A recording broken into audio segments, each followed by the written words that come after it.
अस्सलाम वालेकुम नाज़रीन, मैं हूं अरसलान खोखर। आज का दिन कश्मीरियों के साथ यकजहती का दिन। इसी मुनासबत से सच टेलीविज़न का ये खुसूसी प्रोग्राम यौम यकजहती कश्मीर। आज के दिन हम इस पर हमेशा से बात करते आए हैं और आज भी करेंगे। कश्मीरियों पर जुल्म के पहाड़ तोड़े जा रहे हैं और खाली जुल्म के पहाड़ नहीं तोड़े जा रहे।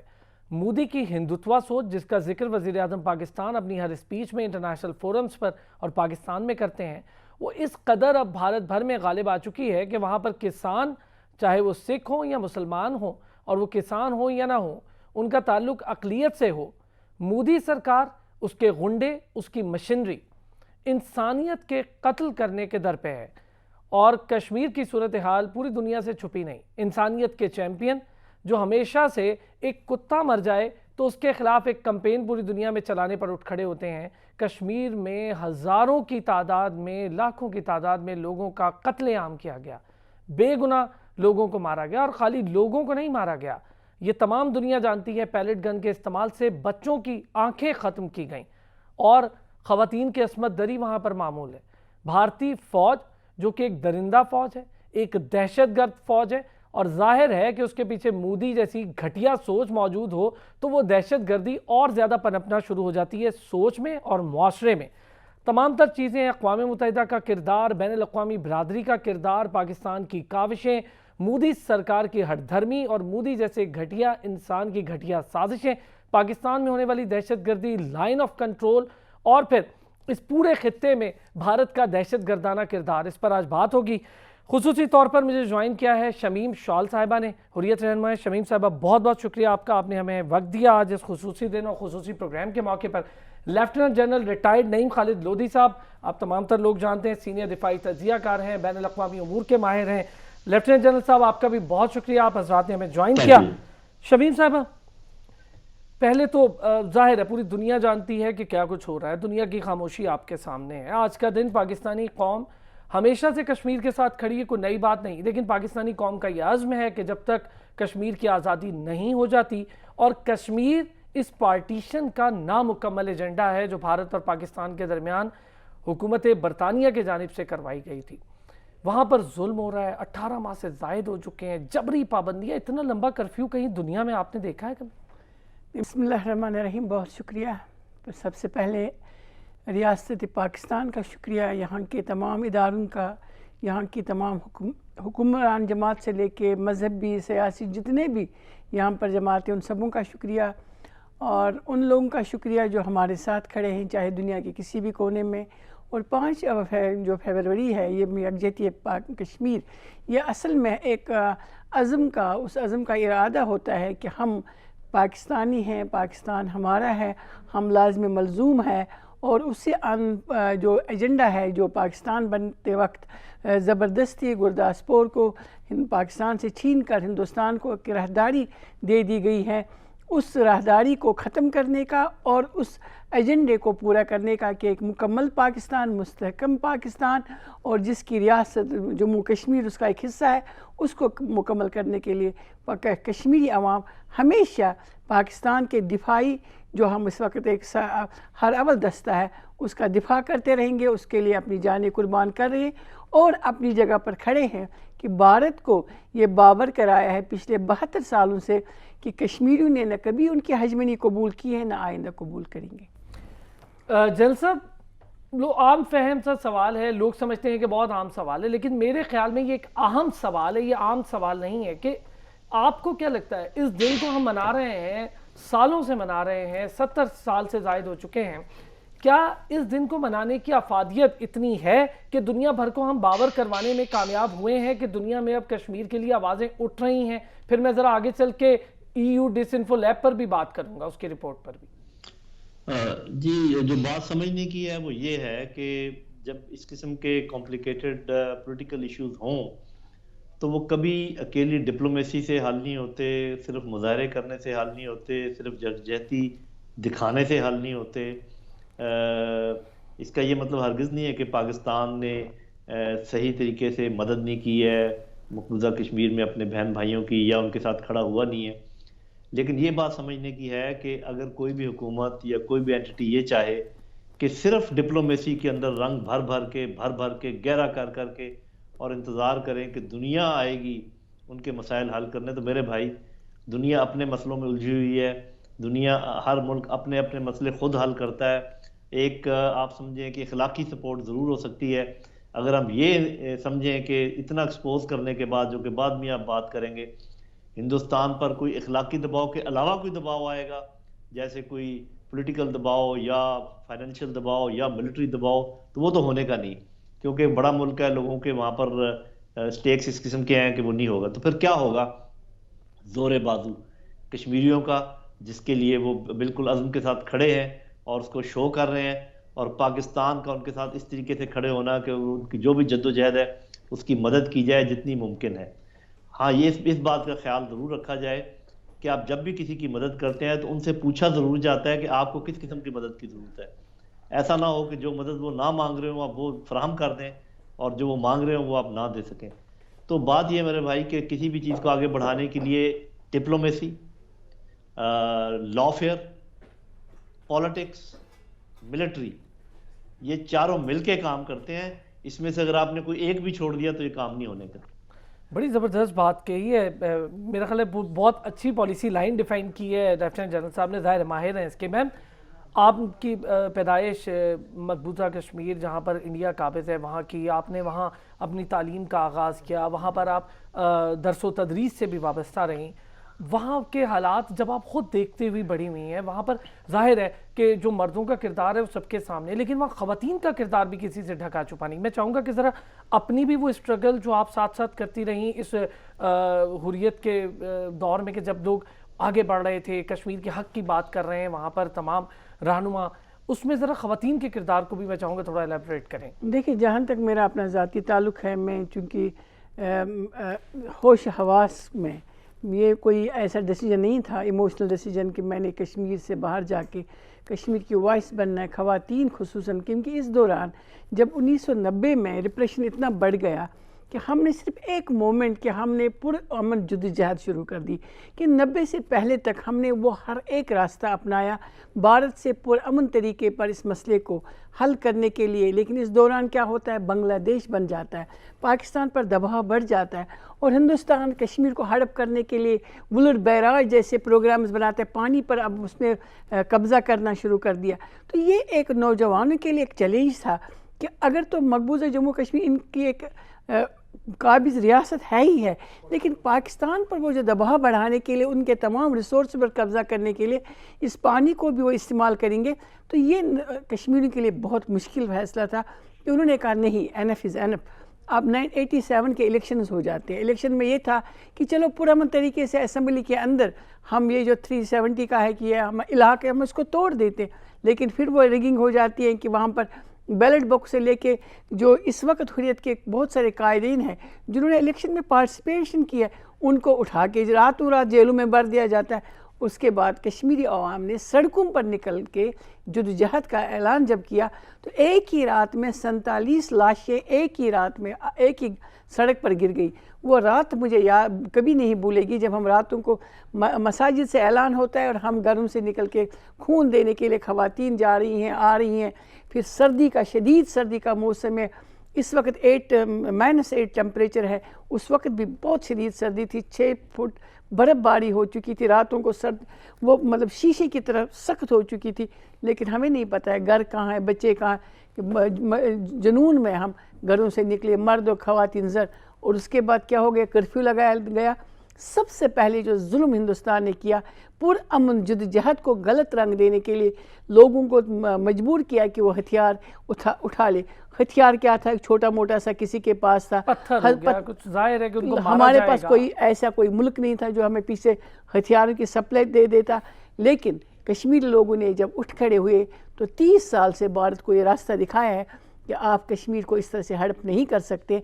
इसमें जो हर अव्वल दस्ता है, ये मानना पड़ेगा दुनिया को, और ये हम कश्मीरी खुद हमारी लीडरशिप मान रही है कि ख़वातीन ने अगर रजिस्ट नहीं किया होता इस मोमेंट में, तो इतने नौजवान हज़ारों की तादाद में सड़कों पर नहीं होते, जिनमें प्रोफेसर्स हैं, डॉक्टर्स हैं, PhD स्कॉलर्स, डॉक्टर मनान जैसे बच्चे जिन्होंने जवाहरलाल नेहरू यूनिवर्सिटी से पढ़ा था, अलीगढ़ से यूनिवर्सिटी से लोगों ने जॉब्स छोड़ी है और इस मूवमेंट का हिस्सा बन गए। और इसी में आप देख रहे हैं कि ख़वातीन जेलों में चली गई है, तिहाड़ जैसे बदनाम ज़माने जेल में।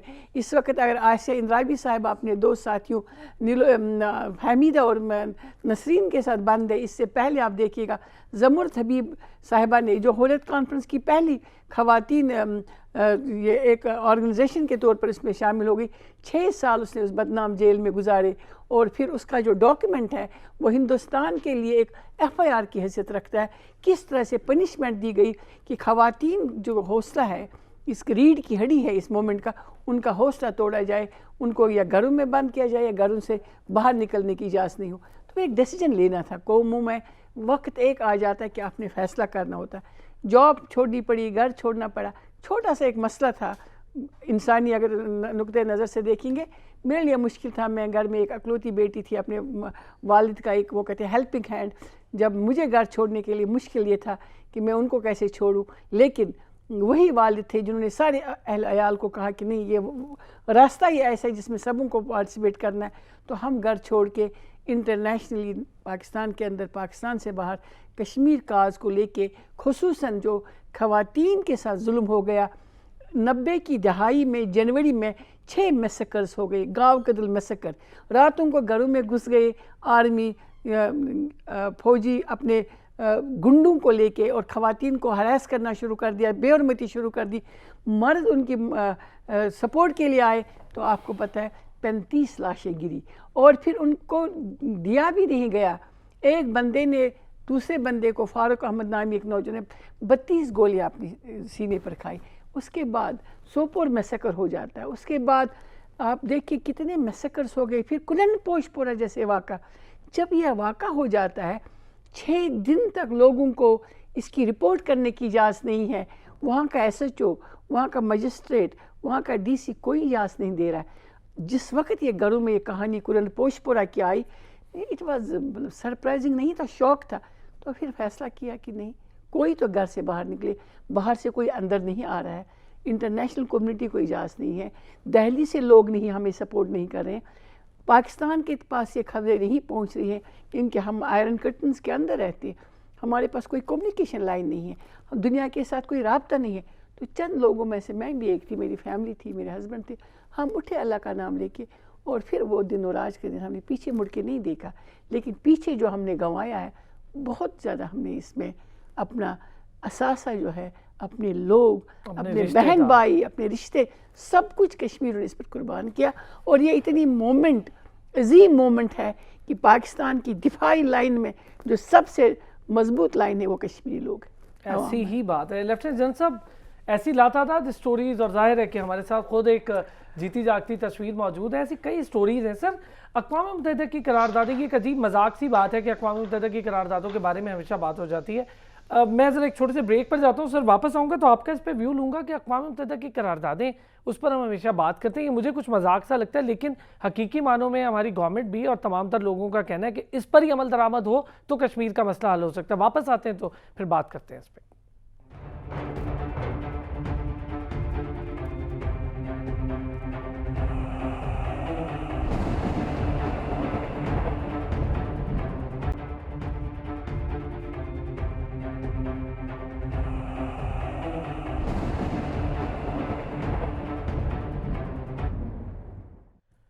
वेलकम बैक जी। बात हो रही है यौम यकजहती कश्मीर के दिन की मुनासबत से। प्रोग्राम भी खुसूसी तौर पर यौम यकजहती कश्मीर है, कश्मीरियों पर जो जुल्म के पहाड़ तोड़े जा रहे हैं उस पर बात कर रहे हैं, और फिर गवर्नमेंट ऑफ पाकिस्तान के इनिशिएटिव्स और फिर कश्मीरियों की अपनी काविशें। शमीम शॉल साहिबा हुर्रियत रहनुमा हमारे साथ मौजूद हैं, उनके साथ साथ सीनियर दिफाई तजिया का lieutenant general retired Naeem Khalid Lodhi साहब हमारे साथ मौजूद हैं। जनरल साहब, मैं करारदादों का जिक्र कर रहा था ब्रेक पर जाने से पहले, क्या सर करारदादें अगर इसका हल है तो उस पर अमल दरामद जाहिर है कि हमारे लिए मुश्किल से मुश्किल तर होता जा रहा है, क्यों होता जा रहा है? मतलब क्या हम समझते हैं आपके इस पर इनिशिएटिव्स मजीद लेने की ज़रूरत थी, और क्या अब उस पर और कोई नई किस्म के इनिशिएटिव्स लेने की ज़रूरत है? भारत का जो दहशतगर्दाना रोल है वो आपके सामने है, चाहे कुलभूषण यादव की बात करूं या फिर नेपाल में दहशतगर्दी की बात करूं या फिर लद्दाख के अंदर जो चाइनीज़ फौज को तंग करते हुए मार खाई है, मुंह की खाई है इस बुज़दिल दहशतगर्द भारतीय फौज ने। जी, सबसे पहले तो मैं शमीम साहिबा को खराज अकीदत पेश करता हूँ और सलाम पेश करता हूँ इन जैसी और हज़ारों लाखों बहनें जो जद्दोजहद में एक स्पीयर हेड का काम करें। बिल्कुल दुरुस्त कहा उन्होंने, अगर माएँ और बहनें इनकरेज ना करें तो भाई और बच्चे कभी निकलते नहीं हैं बाहर, और अगर वो बेशक। निकल रहे हैं तो इसमें माँओं और बहनों का हौसला शामिल है और बीवियों का हौसला शामिल है। देखिए बात ये है कि ये नहीं मैं कहता कि ये जो करारदादें हैं इनका कोई फ़ायदा नहीं है। देखें आपको एक अखलाकी जवाज़ चाहिए होता है किसी भी काम को करने के लिए। तो ये जो डिप्लोमेसी है ये बहुत काम की चीज़ है, और ये हरावल दस्ता इसीलिए कहलाती है कि ये मैदान साफ करती है। ये आपको लेवल प्लेइंग फील्ड तो अगर ना भी हो, एक प्लेइंग फील्ड ज़रूर फराहम करती है। लेकिन अगर मैदान बनने के बाद मैदान मैदान खाली पड़ा हो और उसमें खेलने वाले ना हो तो फिर आप गेम जीत नहीं सकते। तो जैसे मैंने पहले कहा कि ये बहुत ज़रूरी है डिप्लोमेसी जो इंटरनेशनल पॉलिटिक्स में, लेकिन और बहुत सारी चीज़ें हमें करने की ज़रूरत है, और वो मैं आपको गिनवा देता हूँ जो मेरी नज़र में है। पॉलिटिकल मैदान में आपको पता है कि हिंदुस्तान ने 370 को एब्रोगेट किया, 25A को ख़त्म किया। अब वहाँ पर डेमोग्राफिक चेंजेस लाने की कोशिश कर रहे हैं, तो ये बहुत बड़े बड़े पॉलिटिकल चालें हैं। हमने इसके मुकाबले में सिर्फ ये करने की कोशिश की कि गिलगित बल्तिस्तान को प्रोविजनली सूबा बनाने की बात की, आज़ाद कश्मीर की बात हो रही है। मेरा अपना ये ख्याल ये है कि हमें चीन की मदद से यूएन सिक्योरिटी काउंसिल में एक बात उठानी चाहिए कि आप जहाँ जहाँ इस्तिस्वाब राय हो सकता है गिलगित बल्तिस्तान और आज़ाद कश्मीर के जिन इलाकों में, वहाँ करवा लिया जाए, और बाद में हम इसको एक्सटेंड कर देंगे जहाँ बाद में मुमकिन होगा। ये बात मानी नहीं जाएगी, मुझे मालूम है, लेकिन हमने की तो नहीं है। और अगर ये ना माने फिर हम कहें जी हम रेफरेंडम करवा रहे हैं उन इलाकों में जो कि यहाँ पर आज़ाद हैं, और इंटरनेशनल कम्युनिटी आके देख ले कि रेफरेंडम में लोग क्या कहते हैं। हमने तो ये बात नहीं की, उन्होंने उठा के फेंक दिया ये जो मुआहदा था हमारा शिमला मुआहदा।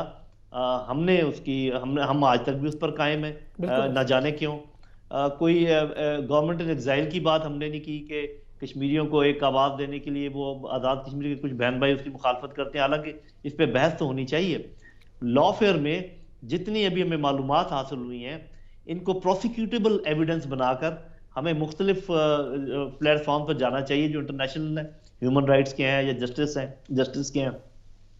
मिलिट्री के तौर पे हमें कौन रोकता है इस बात से कि जो आज़ाद कश्मीर के नौजवान हैं और जो पाकिस्तान के नौजवान हैं उनको अस्करी ट्रेनिंग दी जाए, ये कहकर कि चूंकि ये हमारे ऊपर बार बार हमला करने की बात कर रहे हैं तो हम अपने नौजवानों को तैयार कर रहे हैं ताकि ये अपनी अफवाज के साथ खड़े हो जाएं। अच्छा, मैं जन साहब एक छोटी सी चीज, एक लास्ट चीज मैं कह दूं। नहीं आपसे आप इसी में ऐड करें जनरल साहब, इसी में वो चाहूंगा ये कि जो भारत कर, अब ये कुछ वीडियोस आपने भी देखी होंगी, वो तो वहां पर वो जो उनके आरएसएस के गुंडे हैं उनको ट्रेनिंग दे रहे हैं, और कोई जंग पे जाने की या बॉर्डर पे जाने की नहीं, वहां पर मौजूद जो मुसलमान या फिर ईसाई अकलियतें या सिख अकलियतें हैं उनको कत्ल करने की। जी ये तो एक और अपॉर्चुनिटी आप समझे कि मिलती है पाकिस्तान को कि वो जो पाकिस्तान की सिविल सोसाइटी में सेन वॉइसेस हैं उनको अपील करे कि आप देखिए कि आपकी हुकूमत आप ही के मुल्क को तोड़ने के लिए क्या कुछ कर रही है। अभी आपको पता है जो फार्मर्स की हड़ताल है कितना बड़ा वो उनके लिए मसला बन चुका है। 11 है जी, और मुसलमानों के साथ जो वहां पर हो रहा है, वहां पर ऑलरेडी ईस्टर्न रियासतें हैं, पहले ही आपको पता है वहां पर बेचैनी पाई जाती है। तो एक तो ये काम भी करने का, दूसरा अभी मुझे ये बताइए कि देखें कुलभूषण आपके पास है, आपको पता है कि वो किस काम के लिए आया था और क्या करता रहा और क्या उसने किया। ये जो आए दिन बलूचिस्तान में शहादतें होती हैं, कि आपको मालूम नहीं है कि ये कौन करवा रहा है? बिल्कुल सबको पता है कि इसके पीछे इंडिया का हाथ है, दहशतगर्द मुल्क है। जी मैंने कहा सर सबको पता है कि इंडिया का हाथ है, अब तो हमने इसके डोजियर्स भी जमा करवा दिए। कश्मीर के जो वहां पर हमारे नहते सिविलियंस की शहादतें हो रही हैं, तो मेरा ये सवाल है कि क्या हमें वो सब कुछ भी करने की इजाजत नहीं है जो कि भारत हमारे साथ कर रहा है?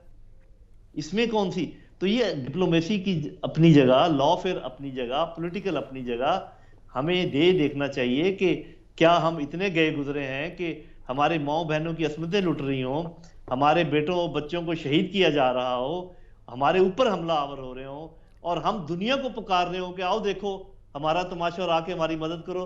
भाई जिसको थप्पड़ पड़ रहे हैं वो कह रहा है, अपने नेबर्स को कह रहा है और अपने मोहल्लेदारों को कह रहा है कि आके मुझे बचाओ। अपने जोरे बाजू पे सब काम करना पड़ेगा। कश्मीरी उठ खड़े हुए हैं, पाकिस्तानियों को भरपूर तरीके से उनका साथ देना पड़ेगा। ये सिर्फ इखलाकी साथ देना काफ़ी नहीं है जी। ठीक है, आप समझते हैं कि अब इस मामले से आगे जाना चाहिए? गवर्नमेंट की इनिशिएटिव्स पे सर बात कर रहा हूँ मैं। जाहिर है कि हम अपने हर तरह से उनका साथ दे रहे हैं, हमारी पूरी भरपूर कोशिश है। आवाम तो आवाम, आप बैठे हैं, मैं बैठा हूँ, मैडम बैठी हैं यहाँ पर, और तमाम तर लोग ये जानते हैं कि पाकिस्तानी आवाम हर तरह से, चाहे खून की ज़रूरत होगी तो हम अपने कश्मीरी भाइयों के लिए खून तक देने को तैयार है, ऐसा कोई मामला। मैडम, जो जनरल साहब ने कहा, मैं ज़रा इससे थोड़ा सा अक़वाम मुत्तहिदा के रोल पर इसलिए मैं बात कर रहा हूँ कि हम उन्हें डोजियर्स भी देते हैं, आपके पास सामने हमने अभी डोजियर्स भी दिए। कश्मीर के हवाले से हमने वहाँ एक कॉन्फ्रेंस मुनक्किद करने की कोशिश, हमने एक इजलास बुलाने की कोशिश की, हंगामी इजलास हुआ, वो भी हमारे लिए एक मेरा ख्याल है कामयाबी थी कि जो शाह महमूद कुरैशी साहब दी। लेकिन अगर वहाँ पर कोई नहीं सुन रहा या वहाँ पर कुछ बात पहुँच रही है और फिर भी नहीं सुन रहा, तो यकीनी तौर पर ये तो उनका गलत किरदार है। मैं चाहूँगा कि थोड़ा सा इसको हम इससे बढ़ के कैसे कर सकते हैं। ज़ाहिर है दुनिया को साथ मिलाए बगैर आप किसी भी हल की तरफ जा नहीं सकते, चाहे आप दुनिया भर में कोई भी हल देख लें, किसी भी मुल्क में मसाइल देख लें, वह दुनिया भर का वहाँ पर रोल रहा ही है। अफ़गानिस्तान में लंबा अरसा अमेरिका रहा, अकेले अमेरिका ने बेड़ा गर्क किया, सारा कुछ हुआ, अब वो खुद वहाँ से भागने की तैयारी में, उसमें पाकिस्तान का रोल भी है, अफ़गान का भी रोल है, और फिर ज़ाहिर है उनको ज़रूरत पड़ी इस बात की। देखिए, पहले तो ये मानना पड़ेगा कुछ हमारी अचीवमेंट्स है, अगर हम इंटरनेशनली देखेंगे कुछ अचीवमेंट्स है। पहले भारत ये कहता था कि अक़वाम मुत्तहिदा की करारदाद फरसुदा हो गई हैं, लेकिन पिछले 3 साल से मुसलसल जिस तरीके से उठाया गया है और उनके सेक्रेटरी जनरल की जो बयानात आई है, तो उन्होंने इस मसले को फिर ज़िंदा कर दिया। ये अलग बात है कि सिक्योरिटी काउंसिल में नहीं उठाया जा सका है, क्योंकि हमें 5 में से अगर एक वीटो पावर जिनके पास है वो, लेकिन एक बात है, इस वक्त रशिया हमारी सपोर्ट में है, इस वक्त चाइना हमें सपोर्ट कर रहा है। हमें पहले अपने फ्रेंड्स को देखना पड़ेगा, हमारे जो दोस्त ममालिक है उन पर हमें ज़ोर देना पड़ेगा कि इस मामले में हमारी कौन ज़्यादा मामनत कर रहा है। अगर इससे पहले हम बात करे थे, ये जो डिसइंफो लैब की बात करते, EU ने एक स्टैंड ले लिया है कि भारत ये काम कर रहा है इलीगली। गोया भारत पाकिस्तान के नैरेटिव को डैमेज करने के लिए वो डाइल्यूट करने की कोशिश कर रहा था थ्रू इंटरनेशनल NGOs, वो एक्सपोज वहाँ पर हो गया। This is an achievement.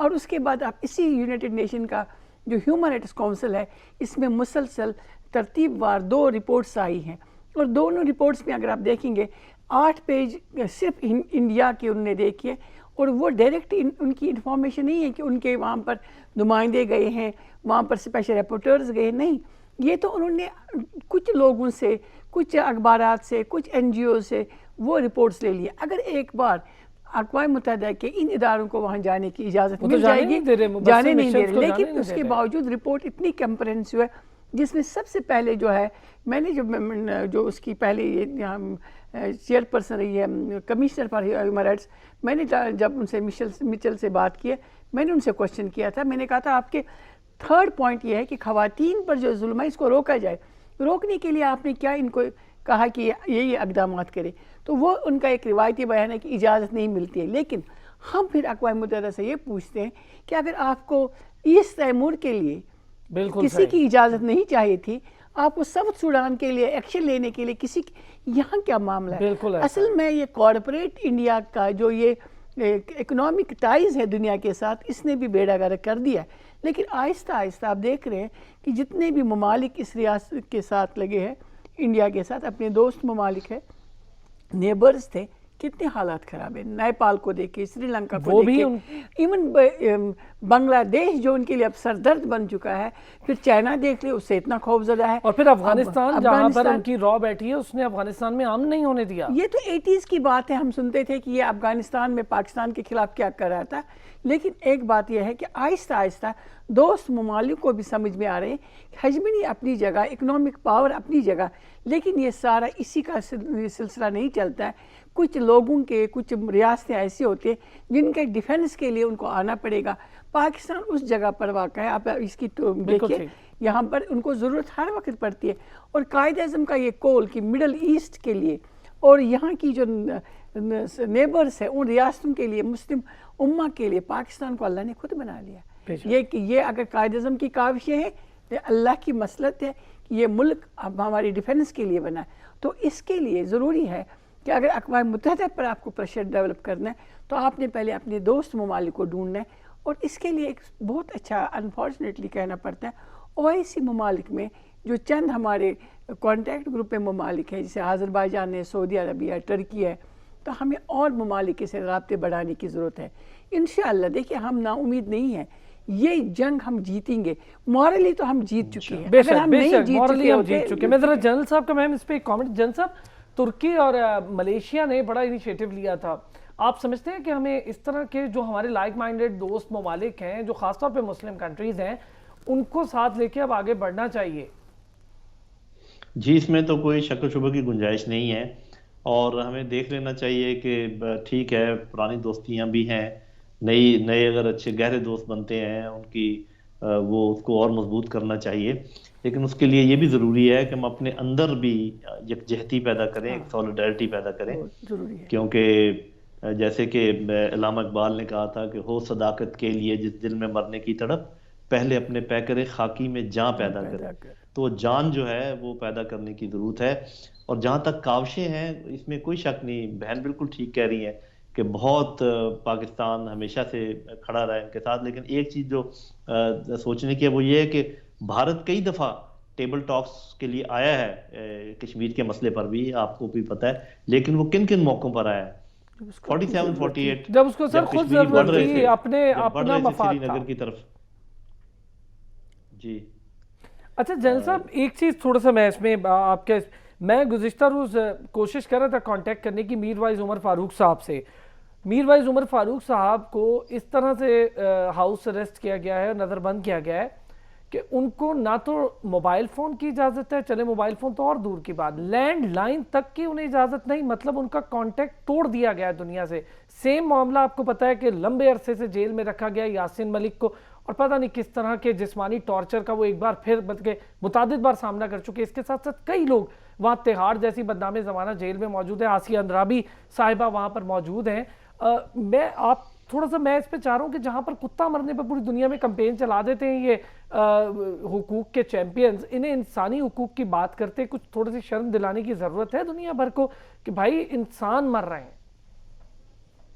देखिए आप ठीक कह रहे हैं, लेकिन पहले इस बात का इंदिया मैं दे चुका हूँ, मैं दोबारा दोहरा देता हूँ, दुनिया से शिकायत करने का कोई फ़ायदा नहीं है। शिकायत करनी अपने आप से कीजिए, अगर कोई कमी रह गई है तो आप देखिए अंदर से आप में क्या कमी रह गई। ये बात कहना कि जी हमने तो जो करना था सो कर लिया, अब दुनिया आके कुछ करेगी, ये एक अब्स उम्मीद है।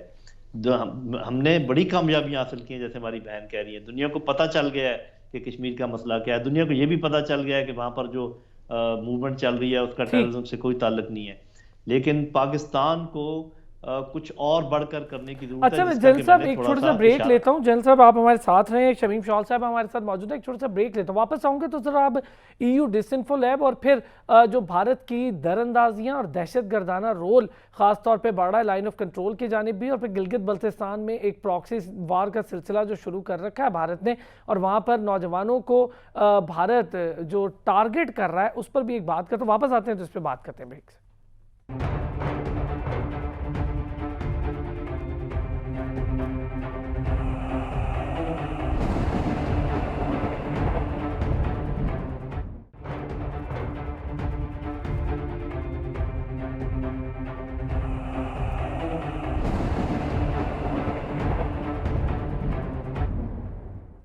Welcome back. Lieutenant general retired Naeem Khalid Lodhi साहब, शमीम शॉल साहिबा हुर्रियत रहनुमा हमारे साथ मौजूद हैं। दोनों हज़रात से बात हो रही है इस वक्त कश्मीर के मामलात पर और फिर भारत के दहशतगर्दाना रोल पर। जनरल साहब ज़रा EU डिसइंफो लैब से शुरू करते हैं। मैं शमीम साहिबा ने भी इसका पहले जिक्र कर दिया है। सर इतनी बड़ी एक इंकशाफ हो जाना, और उससे पहले आपको याद होगा अमरीकी जरीदे ने एक बहुत बड़ी चीज़ छाप दी थी भारत के हवाले से, जिसमें भारत का कनेक्शन दाइश के साथ भी बता दिया था। बहुत सारी चीज़ें हमारे पास तो कुलभूषण यादव मौजूद है, और वो को पाकिस्तान में जासूसी करने खाली नहीं आया था कि जासूसी, वो तो यहाँ दहशतगर्दी करता था, कत्लो गारतगिरी में इन्वॉल्व है और बहुत सारी चीज़ें, और फिर कई लोग कराची से पकड़े गए हैं रॉ के। इसी तरह जो रॉ कर रही है अफगानिस्तान में, वहाँ पर तो धमाके तक करा रही है लोगों को मारने के लिए। सर EU डिसइंफो लैब, मैं चाहूँगा ज़रा इस पर थोड़ी सी टेक्निकल राय मुझे दें कि क्या इस वक्त पाकिस्तान की वजारत खारजा का रोल किस तरफ जाना चाहिए, किस तरह से जाना चाहिए, और फिर वही OIC का रोल तो हम देखते नहीं है को बहुत इफेक्टिव रोल, लेकिन बहरहाल जो लाइक माइंडेड फ्रेंड्स हैं उनके साथ तो बात हो सकती है। जी ये मेरा ख्याल है बहुत बड़ा ब्रेक थ्रू है ये कुदरत की तरफ से मदद आई है, इसलिए कि हम तो ये बातें बता ही रहे थे, हमारे इंटेलिजेंस को तो मालूम था और कह रहे थे, लेकिन आपको पता है जो अफेक्टेड पार्टी है उसकी बात की अथेंटिसिटी इतनी दुनिया में नहीं मानी जाती। ये जब बात वहां से आई है तो इसका बहुत गहरा इम्पैक्ट हुआ है और आपने देखा है कि रिएक्शन जिस किस्म का यूरोपियन यूनियन की तरफ से आया है और इवन यूके की तरफ से आया है और अमेरिकन अखबारों की तरफ से आया है, तो ये और फिर आपको ये भी मालूम है कि साथ ही उनका वो जो कौन सा एंकर है जिसका वो लीक हो सर गया, मीडिया वो रिपोर्ट जी अर्नब जिसको गोस्वामी जैसा जी वो तो इतना जी बायस और इस कदर घटिया एंकर है कि उसको हाँ एंकरिंग जी के रमूज ही नहीं पता बहरहाल है। वो एक्सपोज हुआ, उनके अपने लोग जो हैं वो उनको बड़ी हैरत हुई कि ये तो वाकई फॉल्स फ्लैग ऑपरेशन था जो कि पाकिस्तान इतने अरसे से कह रहा था। तो मैं ये समझता हूँ कि ये तो एक गैबी मदद है और ये कश्मीरियों की शहादत जो है वो रंग ला रही है, उनका जो लहू है बेशक वो रंग ला रहा है। जब आप देखते हैं कि अल्लाह ताला की मदद से ऐसी नुसरत आती है जिसको आप एक्सपेक्ट नहीं कर रहे होते, तो इसको कहते हैं अल्लाह की नुसरत। ये जो चीन के साथ इनकी मुठभेड़ हुई है और बिल्कुल इनका क्या बना, हमारे जो एयरफोर्स ने इनको जो जवाब दिया, जो भी वो काम करते हैं वो आगे से काम खराब होता है, जो इनके अंदर फार्मर्स ये, तो इस वक्त मौका ये है। देखें जो मुल्क है वो तो अपना इंटरेस्ट देखते हैं, मैं गवर्नमेंट्स की बात कर रहा हूँ, लेकिन एक चीज होती है जिसको कहते हैं civil society of the world. आप हिंदुस्तान की सिविल सोसाइटी को भी अपील करें और ये सारी चीजें उनके सामने रखें, और वो खुद भी देख रहे हैं और उनमें से बहुत लोग एक्टिव भी हैं।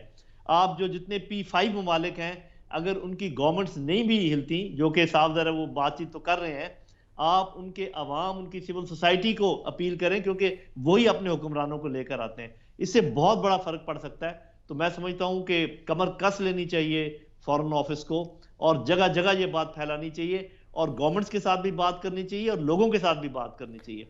इसका मेरा ख्याल है कि बहुत भरपूर इफेक्ट होगा।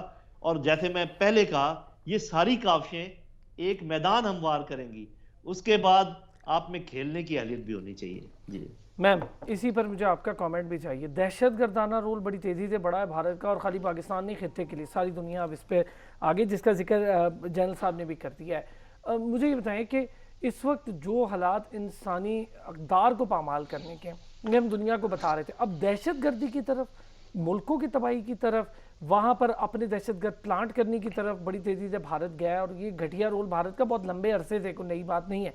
मैं चाहूँगा थोड़ा सा इस पर आप भी अपना कमेंट करेंगे। देखिए, दो चीज़ें, चूँकि मैं जिनेवा कर हमेशा कौंसिल में जाती हूँ या EU में या UK की पार्लियामेंट में हमारे होते हैं लोगों के साथ इंटरेक्शंस।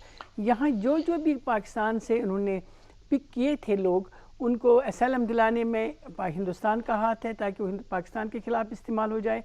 और फिर उसके बाद कन्फ्यूजन क्रिएट करने के लिए उन्होंने क्या किया था कि उन्होंने ऐसे ऐसे कॉन्फ्रेंसेस वहाँ कराई, जैसे वाटर कॉन्फ्रेंस एक हो रही थी, तो मैं एक रूम में चली गई, तो वहाँ पर वाटर कॉन्फ्रेंस हो रही है और अंग्रेज़ों से बड़ा रूम है। अमेरिका से एक इंडियन प्रोफेसर को बुलाया गया है कि हिंदुस्तान पाकिस्तान जी मंगला डैम की वो अपराइजिंग कर रहा है।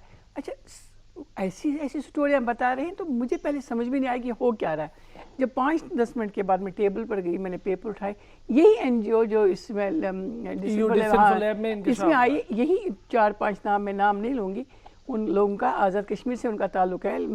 कुछ गिलगित बल्तिस्तान से 1-2 थे, UK में रहते हैं, ब्रसल्स में रहते हैं, हॉलैंड में रहते हैं। तो उनको मैंने देखा, मैंने कहा ये तो वाटर रिसोर्सेज हमेशा कौमों की रीढ़ की हड्डी होती है, और कोई भी कौम अपने वाटर रिसोर्सेज के लिए जंग नहीं लड़ते, वो तो उनकी तहफ़्फ़ुज़ करते हैं। बिल्कुल ऐसा। और उसके लिए तो अपनी जानें भी देते, ज़मीन छोड़ देते। और मैं उठी तो मैंने एक सवाल कर दिया, मैंने कहा मुझे बताया, कनाडा और अमेरिका अपने वाटर रिसोर्सेज को जॉइंटली एक दिफा भी कर रहे हैं और उसको यूटिलाइज़ भी कर रहे हैं अपने आवाम के लिए। तो मुझे आप लोग बताएं जो यहाँ पर बैठे हैं, सवाल मैंने उससे किया, मैंने कहा कि ये मंगला डैम की अपराइजिंग पूरे आज़ाद कश्मीर के लोगों की बिजली के लिए, पाकिस्तान में रहते लोगों के लिए, ये पानी एक रीढ़ की हड्डी है, क्या इसको हमने डैमेज करना? ये कौन सी कॉन्फ्रेंस है जो आप अपने लोगों के खिलाफ? मैं चाहूँगा तो उन्होंने उस पर, सॉरी मैं इसको उन्होंने कहा कि हमें नहीं पता था कि ये कॉन्फ्रेंस उन्होंने किसी और पर्पज़ के लिए बुलाई थी, और ये जो डिसइंफॉर्मेशन है पाकिस्तान के खिलाफ प्रोपेगेंडा है। यही प्रोपेगेंडा है जो हिंदुस्तान करता आ रहा है। मैंने पहले भी बताया था कि वो यही कह रहे डाइल्यूट करे पाकिस्तान का वर्जन, यही तो कश्मीर पर क्लेम। लेकिन एक बात याद रखी जाए कश्मीर पाकिस्तान का हिस्सा है और ये याद रखना चाहिए हिंदुस्तान को, इस पर कभी भी पाकिस्तान हिंदुस्तान कभी भी कब्जा नहीं और कर अब तो हमने सकता अपने है। नक्शे में शामिल कर दिया, इंशाल्लाह एक दिन आएगा कि कश्मीर जल्द हमारा हिस्सा बनेगा। जैल साहब, जो बात की अभी शमीम शाल साहिबा ने, उसमें बड़ा इंकशाफ हुआ है कि जाली एनजीओ जिनका कोई सर पाँव नहीं था, फुट स्टेप्स नहीं थे, वो अक़वाम मुत्तहिदा के अंदर सेमिनार्स होल्ड करते थे, जिस तरह की बात अभी शमीम शाल साहिबा कह रही हैं, और यही बात इन्होंने तो खुद देखी जो EU डिसइंफॉर्मेशन। सर, हमें कितनी अपनी आंखें और कान खुले रखने चाहिए इन चीज़ों के लिए, क्योंकि ये तो हो रहा है, इसी तरह तो प्रोपेगेंडा हो रहा है। जी, इसमें तो कोई शक शुबे की गुंजाइश ही नहीं है कि बहुत हमें तनदई से इसका जवाब और इनको डिटेक्ट करने के ज़राए हमारे पास होने चाहिए थे, और इतने अरसे तक जो ये बात हम सामने न ला सके दुनिया के, ये मेरा ख्याल कोई अच्छी बात नहीं है। हमें अपने अंदर वो इस्तेदाद पैदा करनी चाहिए। लेकिन अब जबकि चीज़ सामने आ गई है तो हम आपको पता है कि जब कहा जाता था कि पाकिस्तान एक हाइब्रिड वॉर का शिकार है, तो बहुत से बहन भाई कहते थे कि ये वैसे ही एक ढकोसला है और ये इस्टेब्लिशमेंट ने अपने आप को दवाम पहुंचाने के लिए ये बात कही है। तो अब तो कम अज़ कम जो हमारे अंदर जो ऐसे बहन भाई थे जो शक व शुबे जिनके जहनों और दिलों में थे, वो तो दूर हो गए होंगे, और अल्लाह करे कि दूर हो गए हों, क्योंकि अब तो कोई कसर रह नहीं गई है। अब तो दुनिया ने भी देख लिया है। तो आप सही कह रहे हैं कि ये आज की जंग जो है, ये परसेप्शन के नैरेटिव्स, ये दूसरे जहनों पर, अपने जो अपोजिट जहन है उन पर अटैक करना और आपस में उनमें तोड़ फोड़ करना, और ये जंग है आज की। और आप इसमें सिर्फ दफाई तौर पर अगर लड़ते रहेंगे तो आपका खर्चा भी ज़्यादा होगा और आपको मुश्किलात भी पड़ेंगी। आपको इसमें दिफा भी करना चाहिए और अपने दुश्मन पर हमला भी करना चाहिए। तो जिस नौयत की जंग का रिवाज हो दुनिया में, उस किस्म की जंग की इस्तेदाद पैदा करना बहुत ज़रूरी चीज़ है हर कौम के लिए। और हम तो चूंकि घिरे हुए हैं, बहुत बड़े दुश्मन का सामना है हमें, तो हमारे लिए तो ये बहुत ही ज़रूरी है कि जो नई किस्म की जंग है, इसको हम सीखें, इसको हम समझें, इसको हम लड़ने के तौर तरीके हम अपने अंदर ज़्यादा पैदा करें। मैं ये नहीं कह रहा कि हम कुछ कर नहीं रहे, बहुत कुछ हो रहा है, मुझे उसका इल्म है, आपको उसके नज़र आते होंगे जो असरात हैं। लेकिन ये कि हमें इसमें कुछ और आगे बढ़ने की ज़रूरत है, इसमें स्पेशलिस्ट लाने की ज़रूरत है, जो मीडिया के स्पेशलिस्ट हों, जो इकोनॉमी के स्पेशलिस्ट हों, जो पॉलिटिक्स के स्पेशलिस्ट हों। ये फ़ौज अकेली का काम नहीं है। जी मैम, इंडिया का जो मीडिया है आपके सामने है, अभी अर्नब गोस्वामी का भांडा फूटा, इसी तरह तो बहुत सारे लोग हैं वो इस कदर गलत तरीके से, और जो ज़बान का इस्तेमाल वो उस सतह पर कर सकते हैं, ज़ाहिर है वो एक घटिया तरीके से करने के आदी हैं, उनकी सोच इससे बाहर नहीं है, इससे ज़्यादा नहीं है। इंडिया का मीडिया इतना प्रोपेगेंडा कर रहा है और इतने गलत तरीके से, जाहिर है उसके बरक्स हम अपनी बात को सीधे तरीके से सामने रखते हैं, वहाँ पर कत्लेआम हो रहा है। इंडिया के मीडिया, वहाँ के लोग, वहाँ की सोच, आप वहाँ रहकर भी आए, खुद आपने भी देखा हुआ है वो सारा, क्या उन सबकी सोच यही है? देखिए, सबसे बड़ी बात जो हिंदुस्तान ने की है, कुछ चीज़ें माननी पड़ेंगी दुश्मन का, मैं एतराफ़ करने में कोई हर्ज नहीं होता है, इंसान सीख लेता है। भारत का तमाम मीडिया जो है वो नेशनलिस्ट मीडिया है, वो कॉरपोरेट इंडिया का एक हिस्सा है। उनकी जो नेशनल पॉलिसी है वो उसी को वहाँ पर पोर्ट्रेट करते हैं। वो कोई भी चीज़ हिंदुस्तान के खिलाफ बोल ही नहीं सकते, इसलिए कि न इनको इजाज़त है न वो खुद, क्योंकि वो जहनी तौर पर हिंदुत्व एक स्टेट है। और इस हिंदुत्व स्टेट का ये आइडियोलॉजी 1927 से पनप रही थी। अगर आरएसएस रियासत एक है, ये आरएसएस एक फ़लसफ़ा है, ये रियासत है इस वक्त, और उसका मोदी सरदार है इस वक्त। तो आप देखिएगा, अगर इसको इंडियन मीडिया ने उठाया होता है कश्मीर की एट्रॉसिटीज़ को, तो आप अरुंधति राय जैसे हज़ारों ख़वातीन, हज़ारों लोग पैदा, हरीश मंदरे जैसे लोग पैदा हुए होते, जो गौतम नवलखा जैसे लोग। लेकिन जब ये एट्रॉसिटीज़ दिखाई ही नहीं गई है, जब भी कोई फौजी मरता है हिंदुस्तान का तो कश्मीर पर और पाकिस्तान पर इल्ज़ाम लगता है, वो ये नहीं दिखाते उसने घरों में कितना जुल्म किया है।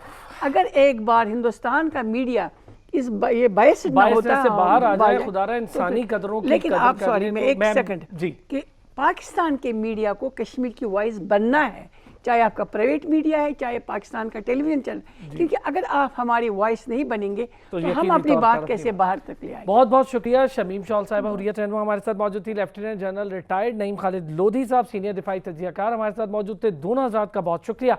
नाज़रीन, आपका भी बहुत शुक्रिया, और प्रोग्राम का इख्तिताम इसी दुआ के साथ कि अल्लाह ताला कश्मीरियों के तमाम मसाइल और बेहतर तरीके से उसका हल करे, और इंशाल्लाह एक दिन आए कश्मीर हमारा हिस्सा जल्द बने। अपना ख्याल रखिएगा। अल्लाह ने के बाद।